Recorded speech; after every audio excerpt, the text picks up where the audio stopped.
Assalamualaikum warahmatullahi wabarakatuh. Mungkin alangkah baiknya sebelum kita masuk ke pembahasan materi kita hari ini, marilah kita bersama-sama memanjatkan puji dan rasa syukur kita kehadirat Allah yang telah memberi kita nikmat berupa kekuatan serta kesehatan sehingga kita masih sempat hadir di perkuliahan hari ini. Dan tidak lupa pula kita kirimkan salam serta salawat atas junjungan Nabi Allah Nabi Muhammad SAW. Ya, kami di sini dari kelompok 14 akan mempresentasikan materi mengenai kepemimpinan. Jadi langsung saja ke pembahasan materi. Dan materi pertama akan dibawakan oleh saya sendiri, Muhammad Kadir Lamsyah, NIM 1823147 selaku pemateri pertama. Dan materi pertama kita mulai dari pengertian kepemimpinan.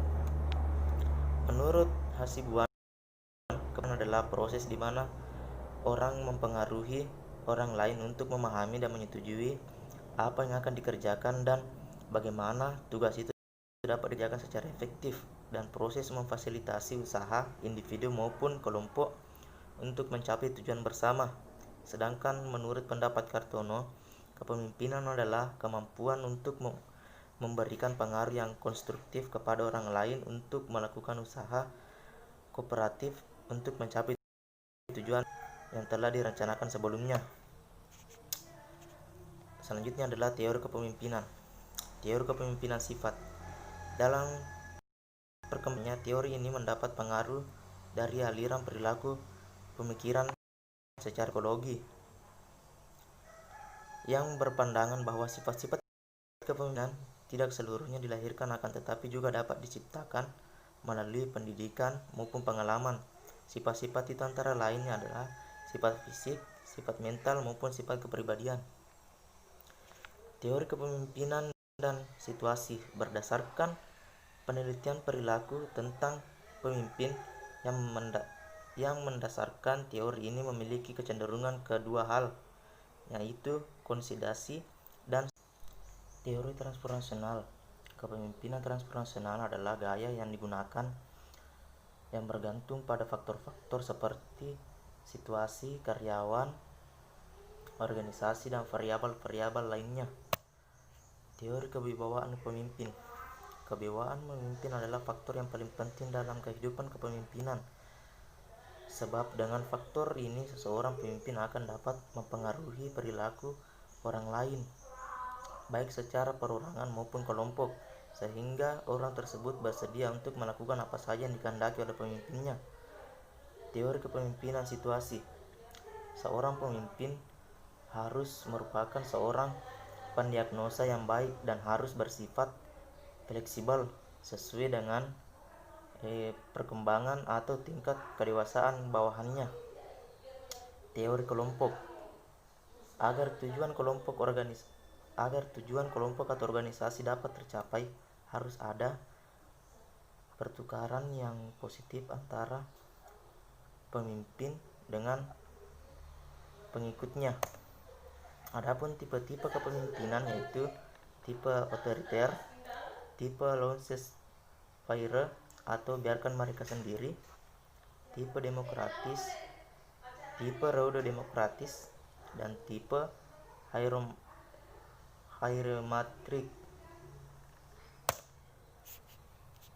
Adapun fungsi dari kepemimpinan yaitu yang pertama perencanaan, pemeraksaan, pengendalian, pendukung, penginformasian, dan pengevaluasian. Jadi itulah materi yang sempat saya sampaikan. Materi selanjutnya akan dilanjutkan oleh saudari Nur Fasilah selaku pemateri kedua. Kepada pemateri saya persilahkan. Assalamualaikum warahmatullahi wabarakatuh. Terima kasih atas kesempatan yang telah diberikan kepada saya.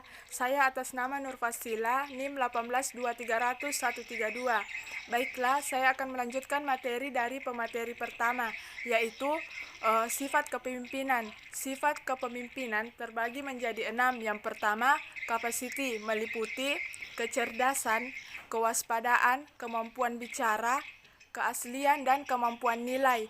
Yang kedua yaitu achievement, meliputi gelar keserjanaan pengetahuan, keberhasilan dan olahraga. Yang ketiga yaitu responsibility, meliputi mandiri berinisiatif, tekun, agresif, percaya diri, dan berkeinginan untuk maju. Yang keempat yaitu participation, meliputi aktif, kemampuan bergaul, dapat bekerja sama, mudah menyesuaikan diri, dan humoris. Yang kelima status, meliputi kedudukan sosial ekonomi dan ketenaran. Yang terakhir yaitu situation, meliputi mental dan situasi yang baik. Selanjutnya yaitu masalah-masalah dalam kepemimpinan. Masalah-masalah dalam kepemimpinan ini terbagi menjadi 3. Yang pertama yaitu kurangnya koordinasi. Kurangnya koordinasi terbagi menjadi 2. Yang pertama, koordinasi dalam program kerja dan koordinasi antar pemimpin. Koordinasi dalam program kerja seringkali dalam sebuah organisasi yang sudah mapan sekalipun, atau dapat dikatakan ketika dalam organisasi terdapat sebuah program kerja yang sangat bagus sekalipun, jika tidak ada koordinasi, maka seringkali menyebabkan kesalahpahaman, yang tentunya dapat menyebabkan kekacauan terlaksananya sebuah program. Kekacauan tersebut dapat terjadi ketika antar penanggung jawab tidak mengetahui batasan-batasan kerjanya, yang seringkali hanya dapat diperoleh melalui koordinasi antara penanggung jawab. Yang kedua yaitu koordinasi antar pemimpin. Parahnya lagi, koordinasi yang buruk dapat mengarah pada komunikasi yang buruk pula. Komunikasi yang buruk antara pemimpin tersebut dalam sebuah program dapat berakibat pada program-program selanjutnya. Maka seringkali terjadi salah sangka dan salah paham di antaranya. Padahal para pemimpin selain berhubungan dalam pelaksanaan program kerja, seharusnya memiliki ikatan kurtual ketika terjalin komunikasi yang baik di antaranya. Yang kedua yaitu pengkaderan.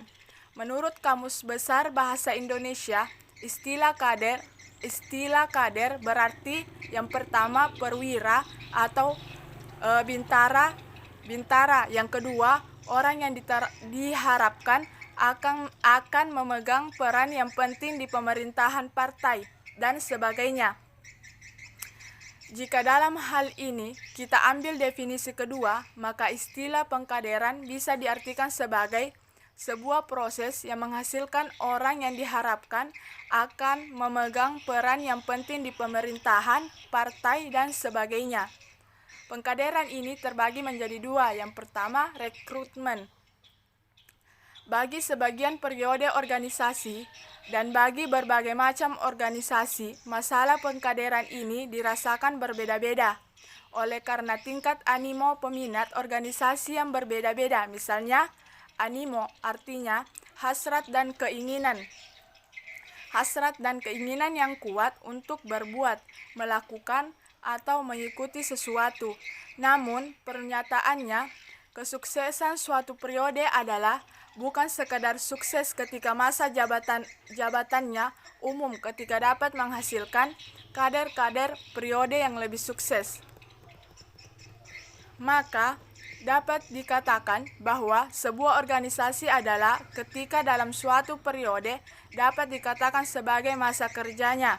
Namun, hal tersebut tidak ada artinya ketika setelah itu organisasi tersebut tertumpuk atau bahkan bubar karena kelemahan atau bahkan tidak adanya kader penerus.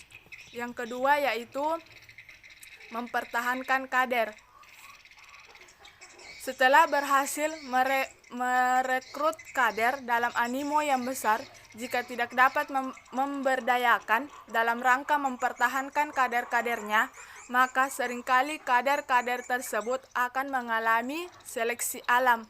Oleh karena itu, usaha mempertahankan kader seringkali lebih penting daripada rekrutmennya. Yang ketiga yaitu praktik-praktik organisasi. Terbagi menjadi 2. Yang pertama, rasa hormat, martabat, dan kebebasan perorangan. Masalah ini berhubungan dengan cara organisasi memperlakukan anggotanya. Dari sudut pandang sebagian besar anggota organisasi, kepentingan organisasi didahulukan dan kepentingan anggota dijadikan yang paling terakhir. Yang kedua, kebijakan dan praktik personal. Masalah ini berkaitan dengan etika kepegawaian, pemberian gaji, kenaikan pangkat, pendisiplinan, dan masalah pensiun anggota organisasi. Kewajiban umum organisasi adalah berlaku adil pada anggota organisasi yang prospektif di setiap jenjang karirnya. Selanjutnya yaitu faktor-faktor dalam pengambilan keputusan. Ada 6. Yang pertama, fisik. Ada kecenderungan menghindari tingkah laku yang menimbulkan rasa tidak senang. Sebaliknya, memilih tingkah laku yang memberikan kesenangan. Yang kedua, emosional adalah didasarkan pada perasaan atau sikap. Orang akan bereaksi pada suatu situasi secara objektif. Yang ketiga yaitu rasional. Rasional adalah didasarkan pada pengetahuan orang-orang mendapatkan informasi, memahami situasi dan berbagai konsekuensinya. Yang keempat yaitu praktik. Praktik adalah didasarkan pada keterampilan individual dan kemampuan melaksanakan. Seseorang akan menilai potensi diri dan kepercayaan dirinya melalui kemampuan dalam bertindak. Yang kelima yaitu interpersonal. Interpersonal adalah didasarkan pada pengaruh jaringan sosial yang ada. Hubungan antara satu orang ke orang lain dapat mempengaruhi tindakan individual. Yang terakhir yaitu struktural. Struktural yaitu didasarkan pada lingkungan sosial, ekonomi, dan politik. Lingkungan mungkin memberikan hasil yang mendukung atau mengkritik suatu tingkah laku tertentu. Itulah yang dapat saya sampaikan. Saya kembalikan kepada moderator. Jadi itulah tadi beberapa pemaparan materi dari kelompok kami, kelompok 14, mengenai kepemimpinan. Jadi kurang lebihnya materi dari kelompok kami mohon dimaafkan. Wabillahi taufiq wal hidayah. Wassalamualaikum warahmatullahi wabarakatuh.